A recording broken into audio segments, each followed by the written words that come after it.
Bonsoir à toutes et à tous, heureuse de vous retrouver cet après-midi pour faire le tour de l'actualité internationale. Au sommaire de ce journal, au Sénégal, la coalition présidentielle Diomaye Président organise son premier grand meeting dans un contexte de tension politique. Au Kenya, le sommet Afrique-France se poursuit à Nairobi autour de nouvelles relations entre Paris et les pays africains. Toujours au Kenya, Emmanuel Macron défend la présence européenne en Afrique face à l'influence chinoise. Allô?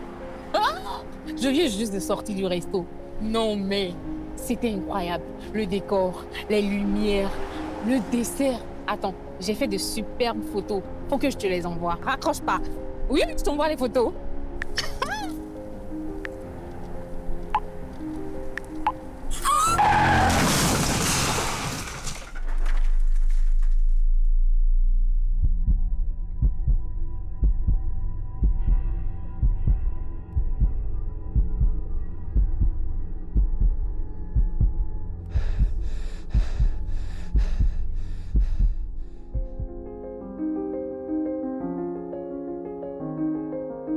Ensemble disons oui au port de casque, stop à l'excès de vitesse, à la distraction au volant et à l'alcool avant le volant.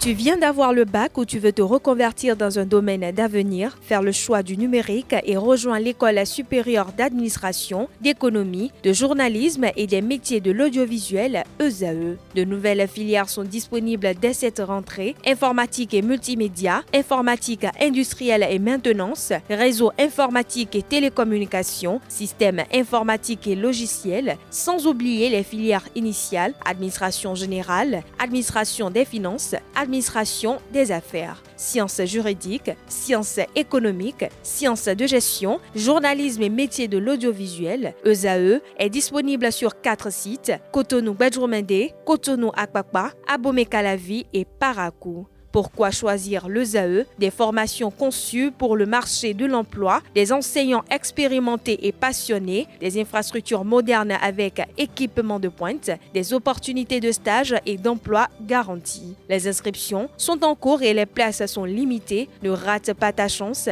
donne vie à tes ambitions avec l'ESAE. Contacte-nous vite par appel ou par WhatsApp au 01 98 98 14 00 ou via email scolarité@esae.bj et visite notre site web www.esae.bj. Ton futur commence maintenant avec l'ESAE. Tu investis dans un avenir professionnel, concret et sécurisé. ESAE, l'excellence à un nom.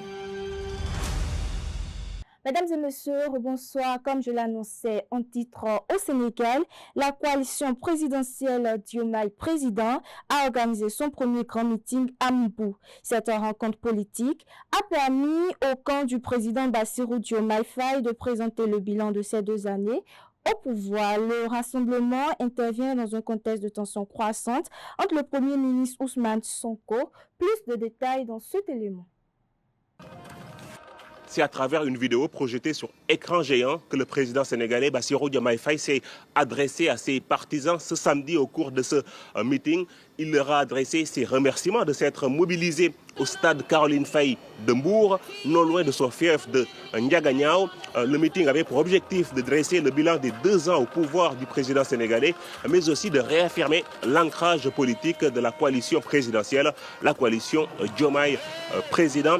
Un meeting cependant demi-teinte, les gradés se sont vidés avant même la fin de ce meeting, mais selon les responsables de la coalition Diomaye Président, ce meeting est précurseur des nouvelles ambitions du président Bassirou Diomaye Faye.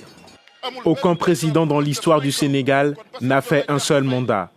Donc on demande au président Bassirou Diomaye Faye de se représenter pour la présidentielle de 2029 et refaire 5 autres années pour développer le Sénégal. On doit l'aider parce qu'il est jeune, il n'a que 45 ans.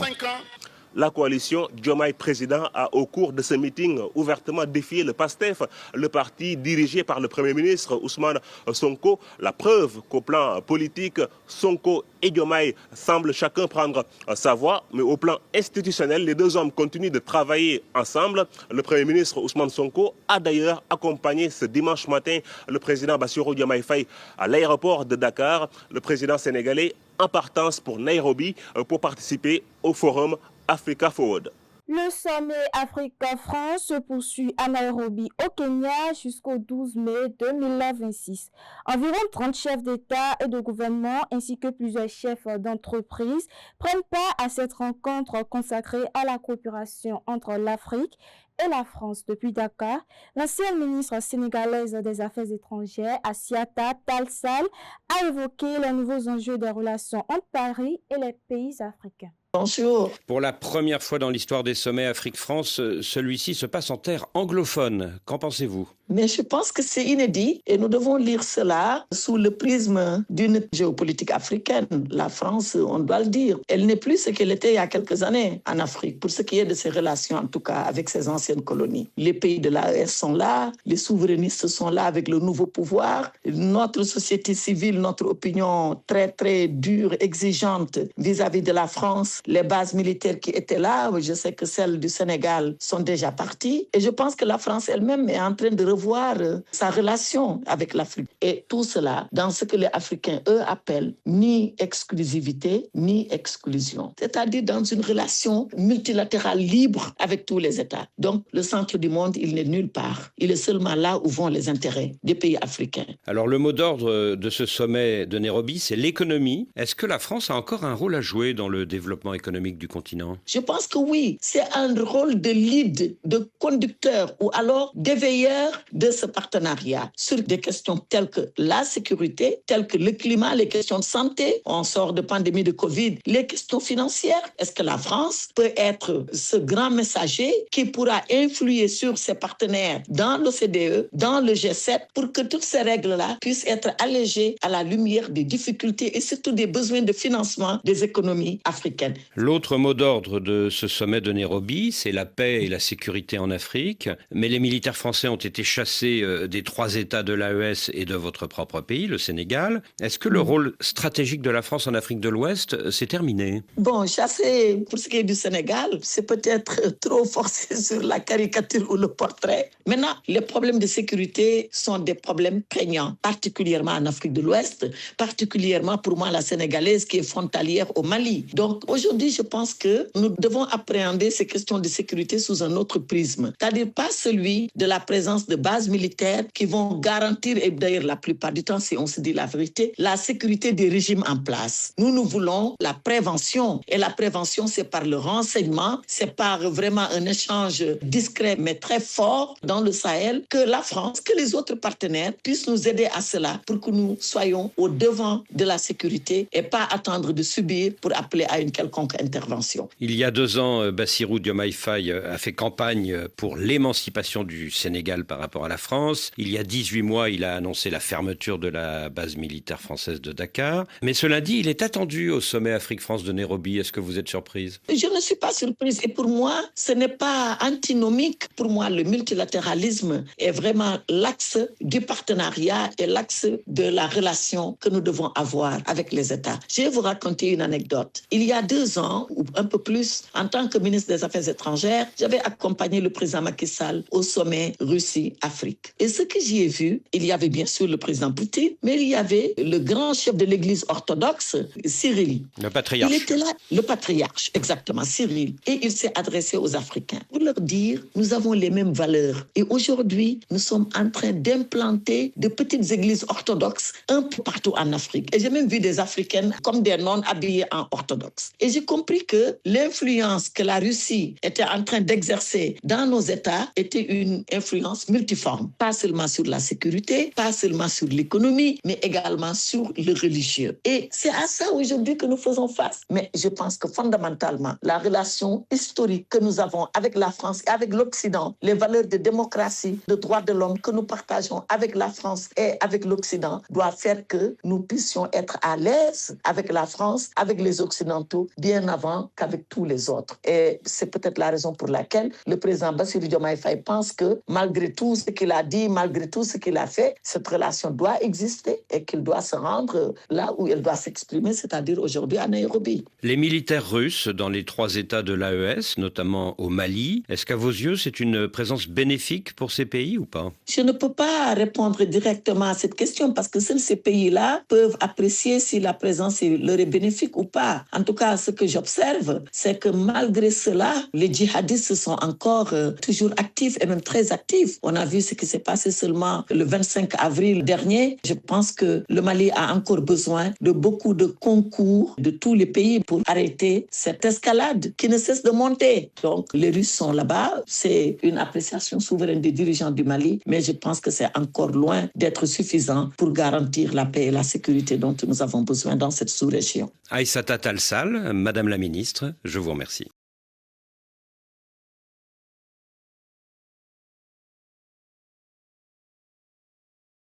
Toujours au Kenya, lors du sommet Africa Forward organisé à Nairobi, le président français Emmanuel Macron a défendu la stratégie européenne sur le continent africain. Face à la montée de l'influence chinoise, il a déclaré que les Européens ne sont pas les prédateurs du siècle. Une déclaration faite dans un contexte marqué par la volonté de plusieurs pays africains de diversifier leurs partenariats internationaux. Le président Emmanuel Macron a défendu la stratégie européenne en Afrique face à la Chine qu'il accuse d'adopter une logique prédatrice dans l'exploitation des minerais critiques et des terres rares du continent. Pour le chef de l'État français, l'Europe se distingue par son attachement au respect de l'ordre international, à un multilatéralisme efficace, à l'état de droit ainsi qu'à un commerce libre et ouvert. À l'inverse, il estime que les États-Unis et la Chine sont engagés dans un bras de fer commercial mené sans aucun respect des règles. Cette sortie intervient dans un contexte de repositionnement diplomatique de la France sur le continent africain. Après plusieurs revers et un recul de son influence dans plusieurs pays d'Afrique francophone, Paris cherche désormais à renforcer sa présence au-delà de ses zones d'influence traditionnelles. La tenue de ce premier sommet Africa Forward en terre anglophone apparaît selon plusieurs observateurs comme une opportunité pour la France de redorer son image et de nouer de nouvelles alliances stratégiques à l'heure où son rôle en Afrique est de plus en plus contesté.